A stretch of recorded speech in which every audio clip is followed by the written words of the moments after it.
우리가 1년 내내 감사해야 하지만 우리 가을에 결실의 계절에 감사의 마음, 그리고 특별히 오늘 추수 감사절에 감사가 풍부해지는 우리 모두가 되기를 주님의 이름으로 축복합니다. 제가 신학대학원에 다닐 때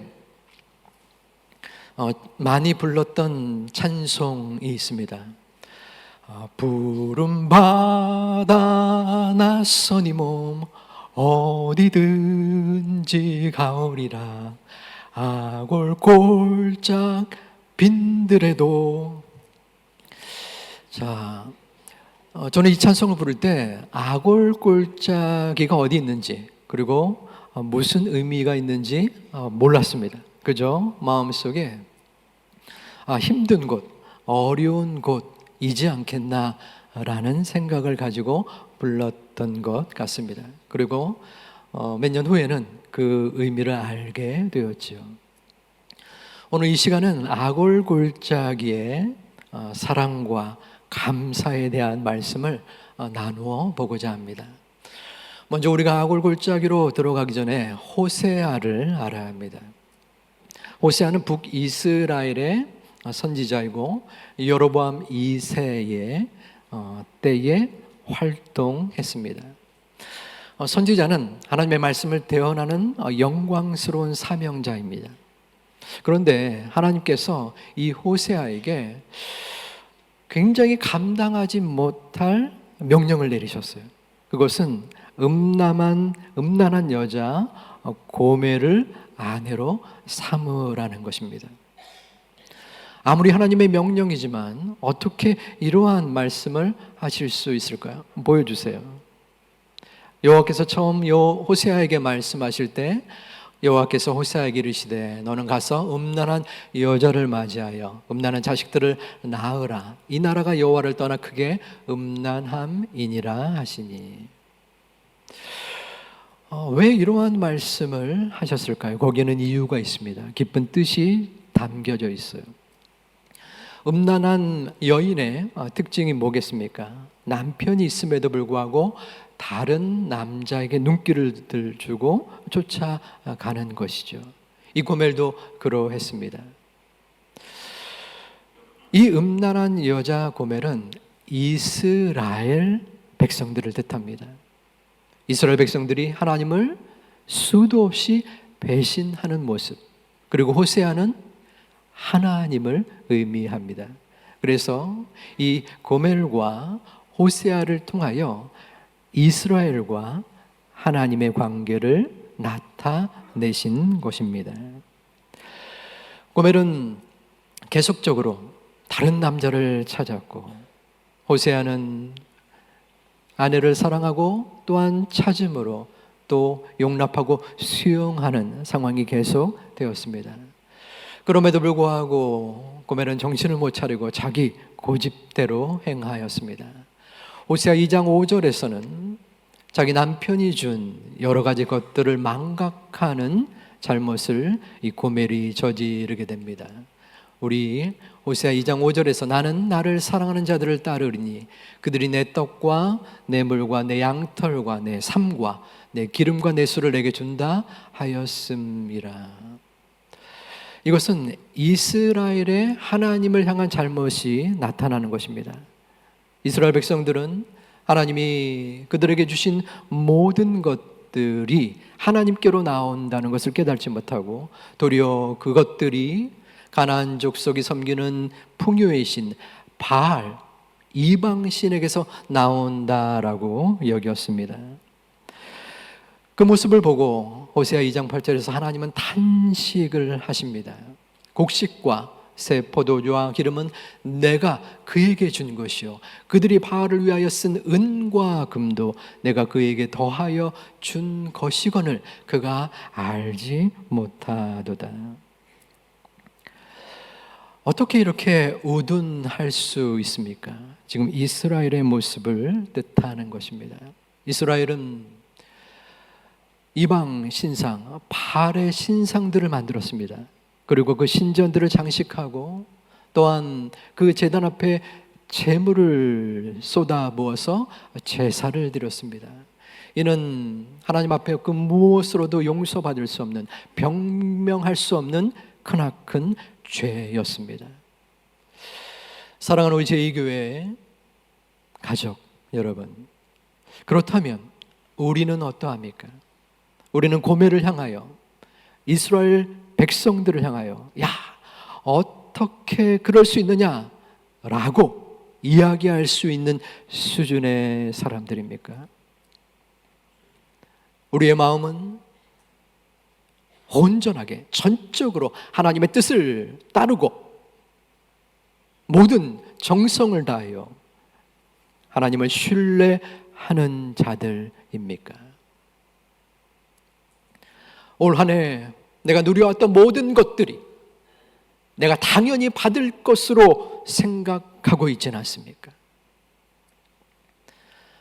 하나님이 주시는 많은 은혜의 순간들, 그리고 그 주신 은혜들을 하나님께서 주셨으므로 감사하기보다는 세상을 쫓고 또한 내 마음대로 결정하는 그러한 자들은 아닙니까?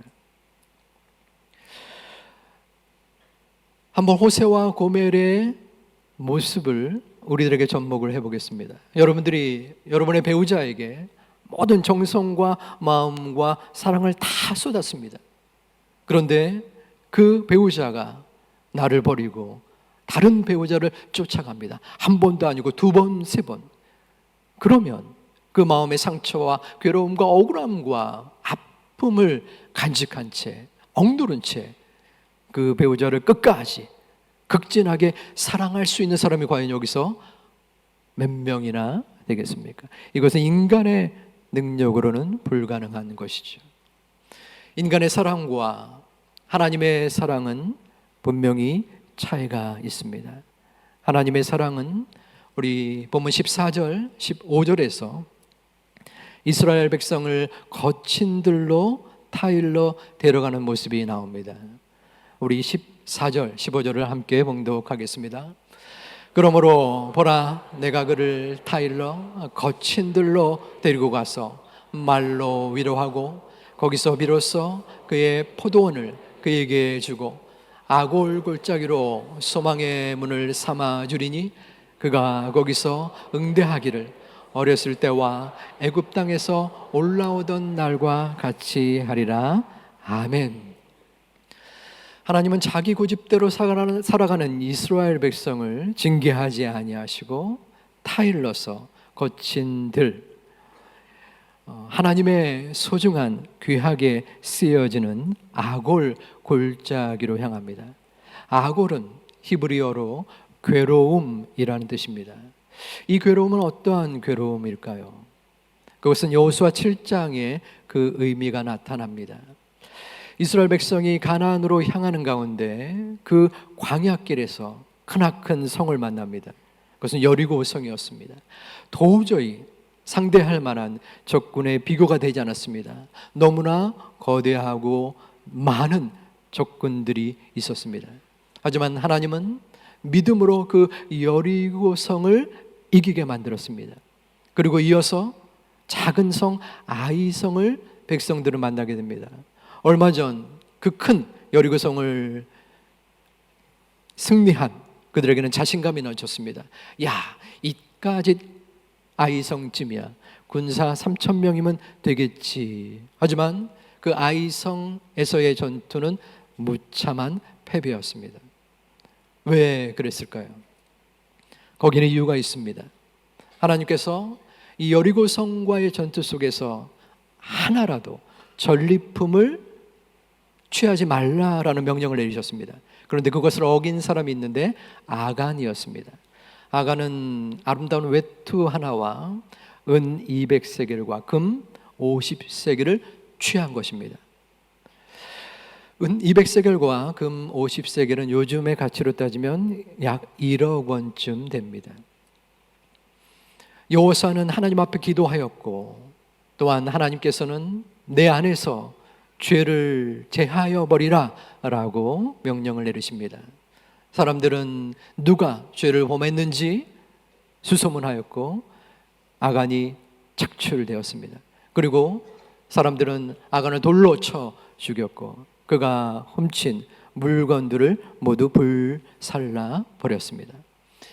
이 아간이 돌을 맞아 죽은 곳, 그리고 범죄한 물건들이 불살라진 곳이 바로 아골 골짜기입니다. 그래서 아골 골짜기는 괴로움의 골짜기, 환난의 골짜기가 된 것입니다. 하나님은 왜 하필이면 이스라엘 백성을 거친들 아골 골짜기로 데리고 갔을까요? 교양이면 경치가 좋은 곳, 그리고 먹을 것이 풍성한 곳으로 데리고 가서 편하게 쉬게 하고 거기서 위로하고 격려해 주면은 더 효과적이지 않았겠습니까? 거친들은 광야입니다. 광야는 아무것도 없는 곳입니다. 오직 하나님만을 의지할 수밖에 없지요. 하나님은 이스라엘 백성을 아무것도 없는 광야로 이끌어내어서 다시금 하나님을 바라보게 한 것입니다. 광야의 고난과 시련은 연단을 통하여 성숙으로 우리를 이끕니다. 그러므로 우리가 경험하는 광야 학교에서의 고난의 과목은 해도 되고 안 해도 되는 과목이 아니라 필수적인 것으로 은혜로 가는 과정이 되는 것입니다. 하지만 이 거친들, 광야의 길, 아골 골짜기를 원하거나 좋아하는 사람은 이 가운데서도 아무도 없을 것 같습니다. 저 또한 나에게 주어지는 문제와 어려움은 그로 인한 압박감과 스트레스를 감당하기가 버겁습니다. 어서 빨리 이 고난 속에서 벗어나고 싶습니다. 그러한 저와 여러분들을 위하여 하나님은 말씀 속에 위로를 주십니다. 15절에서 하나님은 이스라엘 백성에게 소망을 말씀하십니다. 거기서 비로소 그의 포도원을 그에게 주고 아골 골짜기로 소망의 문을 삼아 주리니. 조금 전 말씀드렸다시피 아골 골짜기는 아간과 그의 가족들이 비참하게 죽은 땅입니다. 그러므로 이 아골 골짜기는 이스라엘 백성에게 있어서 고난과 고통의 상징입니다. 그런데 하나님께서는 이 가장 절망스러운 상황을 소망이 가득한 환경으로 바꿀 수 있다고 하시는 것입니다. 사랑하는 제 가족 여러분, 여러분 가운데 매일매일을 고통 가운데 아골 골짜기의 고난의 시간을 보내고 있는 분이 계십니까? 나를 도울 사람은 아무도 없어요 라고 말하며 사면 초과의 상황 속에서 완전한 소망의 끈을 놓아버린 분이 계십니까? 어떻게 해야 합니까? 해결 방법이 보이지 않습니다. 저를 좀 도와주세요. 저를 불쌍히 여겨주세요. 저에게 은혜를 내려 주시옵소서. 한탄 가운데 신음과 같은 기도를 하고 계신 분이 계십니까? 그렇다면 이 말씀을 분명하게 기억하시기 바랍니다.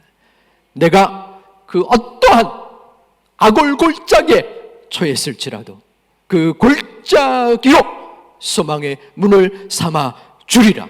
소망의 문을 삼아 줄 것이다. 아골 골짜기를 소망의 골짜기로 바꾸어 주신다는 이 약속의 말씀이 여러분 믿음의 마음으로 받으시기를 주님의 이름으로 축원드립니다. 하나님은 어떤 소망을 이스라엘 백성에게 또한 주고 계실까요? 16절에서 하나님은 그날에 내가 나를 내 남편이라 일컫고 다시는 내 바알이라 일컫지 아니하리라 하십니다. 여기서 내 남편은 누구인가요? 호세아입니다. 그리고 바알은 이스라엘 백성이 섬기는 이단 우상 바알입니다. 자, 여러분 혹시 고멜과 호세아가 지금 우리의 이웃에 산다고 생각을 해보시기 바랍니다. 고멜을 바라보며 어떠한 마음이 들겠습니까? 음란한 여자, 창녀입니다. 그 당시는 지금보다 더 보수적이고 또한 결혼에 대한 순결함이 강조되었던 시대였어요. 우리나라 이조 시대를 생각하면 됩니다. 그런데 계속적으로 남편을 버리고 다른 남자들을 쫓는 고멜, 어찌 저럴 수 있는가? 아마 추궁당하고 또한 왕따를 당할 수도 있을 것입니다. 그런데 더욱더 이해가 안 되는 것은 호세아일 수 있습니다. 한 번도 아니고 두 번, 세 번 남편을 떠나는 아내를 어떻게 그토록 매달리는가? 아이고, 배알도 없이, 속도 없이. 저 불쌍한 호세아, 그런 마음이 우리 가운데 들지 않겠습니까? 하나님은 그러한 마음을 가지고 있는 그 당시의 사람들, 호세아가 동네를 오고 갈 때마다 사람들은 수군거렸을 것입니다. 그때 하나님은 그 사람들에게 말씀하십니다. 저 호세아가 바로 나 하나님이란다. 저 음란한 여인이 나를 무수히도 배반하는 이스라엘 백성이 바로 너희란다. 하지만 나는 너를 결코 포기하지 아니하겠다. 이것이 바로 하나님께서 이스라엘 백성을 향한, 우리를 향한 사랑이요 우리의 소망의 근거가 되는 것입니다. 하나님은 절대로 우리를 포기하지 아니하신다는 것입니다. 우리가 수백 번 하나님을 배반하고 수천 번 주님을 십자가에 못 박는다 할지라도 나는 너와 결혼하여 영원히 함께할 것이다. 너의 남편이 되어서 끝까지 너를 붙들고 이끌어 줄 것이다. 이 약속의 말씀이 여러분들의 소망의 다짐이 되시기를 주님의 이름으로 축원합니다. 그러기에 우리는 감사할 수 있는 것입니다. 우리의 감사는 그래서에서 그래도로 바뀌어져야 합니다. 우리의 보편적인 감사는 그래서의 감사입니다. 그 사람이 나에게 잘해주니까, 나에게 도움이 되니까 그래서 감사합니다. 그런데 이 그래서의 감사는 그 감사의 동기가 되는 행동이 그치면 감사도 종결됩니다. 내가 도움이 안 되는데 감사할 일이 없는 거지요. 또한 도움은커녕 어려움이 생기고 문제가 생기면 감사보다는 불만이 터져 나오게 됩니다. 그것은 하나님과의 관계에서도 마찬가지입니다. 하나님, 제가 교회를 그토록 열심히 다녔고 하나님의 교회를 위하여 헌신하고 봉사했는데 왜 내 자녀가 그렇게 되었습니까? 왜 나는 여전히 힘듭니까? 이게 뭡니까? 그럴 때 우리는 우리의 시선과 우리의 마음을 하나님께로 향해야 합니다. 음란한 우리를 죄로 똘똘 뭉쳐 남편 대신 하나님을 버리고 세상과 양다리를 걸친 우리를 하나님은 바보같이 끝까지 사랑하신 그 하나님이시기에 우리는 그래서에서 그래도의 감사로 나아갈 수 있는 것입니다. 우리의 처한 상황이 내 자녀와 가정의 아골골짜기일지라도, 내 물질의 궁핍함과 혹은 건강의 아골골짜기일지라도, 또는 내가 도저히 헤쳐나갈 수 없는 암담함과 답답함의 아골골짜기일지라도 그래도 감사하는 우리 모두가 되기를 주님의 이름으로 축원드립니다. 그래도 감사하는 것입니다. 그럼에도 불구하고 감사하는 것입니다. 왜 그렇습니까? 도저히 상상할 수 없는 하나님의 사랑이 우리를 붙잡고 있기에 감사하는 것입니다. 악을 골짜기가 나에게 닥쳐올지라도 올 한 해 내가 누려왔던 모든 것들이 당연한 줄 알았지만 그것이 하나님의 은혜임을 마음속에 믿고 감사가 더욱더 풍성해지는 우리 사랑하는 제 가족들 되시기를 주님의 이름으로 축원드립니다.